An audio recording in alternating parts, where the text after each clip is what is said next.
رونالدو اشک ریخت، اما نه از باخت، از یک پیروزی تاریخی. پرتغال دوباره قهرمان شد و دنیا مات موند. تو این ویدیو قراره با هم بریم وسط زمین مونیخ. وقتی پنالتی آخر رونالدو وارد دروازه شد، یه ملت نفسشون رو حبس کرده بودن. اسپانیا زانو زد و پرتغال به اوج برگشت. این فقط فوتبال نبود، این یه داستان بود.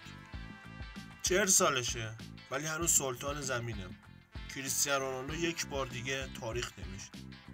در فینالی که همه چیزش عجیب بود. بذار برات بگم دقیقاً چی شد. دیوونه کننده بود. یه فینال پرگل، پر اشک، پر افتخار. پرتغال و اسپانیا تا مرز انفجار رفتن، ولی فقط یک تیم ایستاد روی سکوی قهرمانی. فینالی که با اشک شروع شد و با فریاد تموم. تو مونیخ چی گذشت؟ چطور پرتغال برگشت؟ از گلای حساس تا پنالتی مرگبار.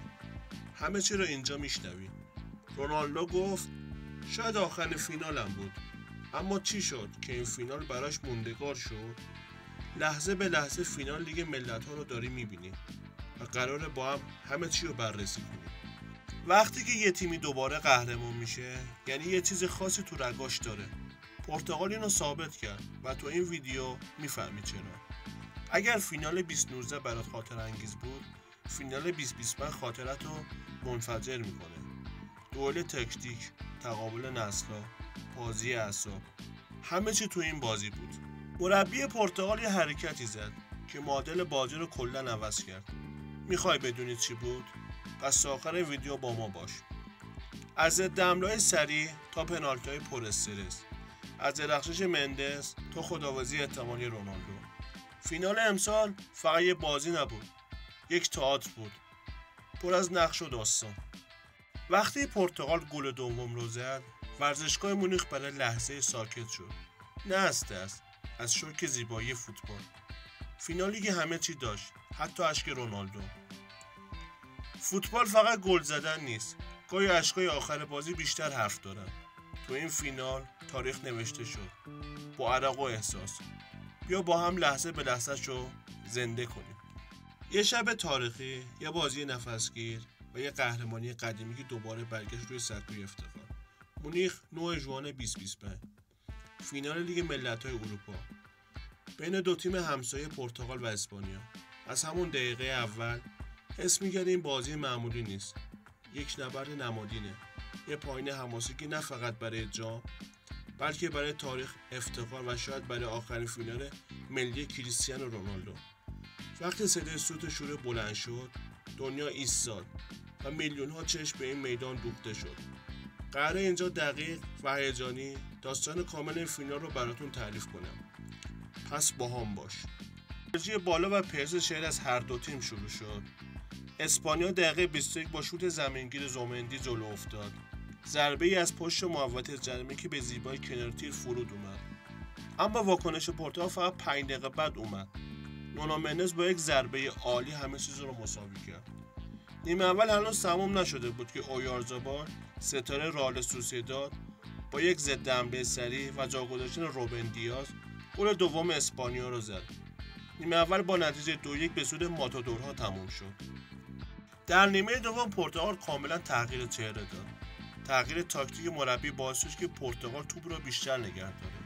دقیقه 61 روی یک ضد حمله سریع کریستیانو با یک شوت از درون محوطه بازی را مساوی کرد. گل شماره 38 او در تیم ملی ورزشگاه منفجر شد. در ادامه تلاش هر دو تیم برای گل سوم بی‌نتیجه موند و بازی به وقت اضافه و بعدش به ضربات پنالتی کشیده شد. در ضربات پنالتی استرس به اوج رسید. اسپانیا پنالتی اول را گل کرد. پرتغال هم همینطور. وقتی نوبت به پنالتی سوم اسپانیا رسید، دیگو کاستا شیرجه عالی زد و توپ رو مهار کرد. بازیکنان پرتغال پنالتی‌هاشون رو یکی تبدیل به گل کردند. در نهایت روبن نوز پشت توپ پنالتی پنجم ایستاد. با خونسردی کامل توپ رو به گوشه دروازه فرستاد. پرتغال 5 اسپانیا 3 و قهرمانی دوباره رقم خورد. دومین جام لیگ ملت‌ها برای پرتغال.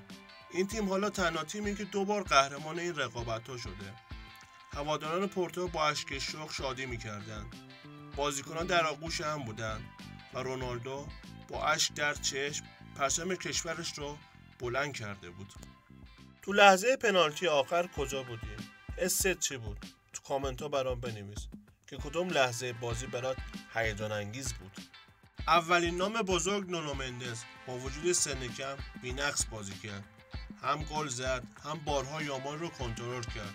سرعتش، قدرتش، تمرکزش ستودنی بود. کریستیانو رونالدو هم درخشان بود. 40 ساله، اما هنوز مثل جوونا میدوه. گل دوم پرتغال با پای چپش فوق‌العاده بود. بعد از گل اشک‌هایش رو پنهان نکرد. در مصاحبه بعد از بازی گفت اگر این آخرین جام ملی باشه بهترین پایانه. دیگه بازیکن کلیدی روبن نویس بود. نه تنها پنالتی آخر رو گل کرد، بلکه در طول بازی بارها ریتم خط میانی پرتغال را حفظ کرد. پرساش، دوندگیاش، پاس‌های قطری دقیقش باعث شد که اسپانیا کمتر بتونه نفوذ کنه. از اسپانیا میشه به یامال و پدری نام برد. اگرچه درخشش‌هایی داشتن، اما نتونستن بازی رو به نفع تیمشون تغییر بدن. مربی اسپانیا با سیستم 4-3-3 بازی رو شروع کرد، اما خیلی زود دید که باید خط میانی رو تقویت کنه. پس با عقب کشیدن نونو مندز از پیش بردن ژوآ به 3-5 سویچ کرد. این تاکتیک باعث شد که پرتغال فضای بیشتر در میانه زمین داشته باشه و بتونه فشار اسپانیا رو مهار کنه. همچنین مهاجمان پرتغال با استفاده از فضای خالی پشت مدافعان اسپانیا موقعیت‌های خیلی خوبی ساختن. در مقابل اسپانیا با ترکیب 4-2-3 کلاسیک بازی کرد، اما ضعف در دفاع کناری و تعویض‌های دیرهنگام باعث شد که در نیمه دوم دچار افت بشن. مربی اسپانیا در مصاحبه‌ای گفت ما بازی را در نیمه دوم از دست دادیم، نه در پنالتی. پرتغال اولین بار در سال 2019 قهرمان لیگ ملت‌ها شد. اون موقع تیمش پر از جوانان مثل برناردو سیلوا بود، اما الان در سال 2025 این ترکیبی از تجربه و جوانیه. اگر در سال 2019 این تیم پرتغال سریع و انفجاری بود، حالا تیم 2025 منظم، باهوش و کنترلگره. بازیکنان مثل روبن دیاز، دیگو کاستا به بلوغ کامل رسیدن و رونالدو، او حالا مثل یک مربی دوم داخل زمین عمل میکنه. این قهرمانی نشون داد که پرتغال فقط به نسل طلایی وابسته نیست. این تیم آینده داره. قهرمانی پرتغال فقط یک جام دیگه ای نیست، یک پیام به اروپاست. اما هنوز قدرت داریم. این تیم با رهبری یک افسانه و درخشش ستاره جدید تونست دوباره به اوج برگرده. اما سوال بزرگ اینه، آیا این آخرین جام رونالدوه؟ خودش گفته شاید. و اگه این آخریش باشه، چه پایان باشکوهی براش رقم خورده. تو آینده چی در انتظار پرتغاله؟ آیا این نسل جدید میتونه در یورو 2028 بدرخشه؟ با این ساختار و هماهنگی به نظر میرسه پرتغال هنوز حرفای زیادی برای گفتن داره. حالا نوبت توه. نظرت درباره بازی چیه؟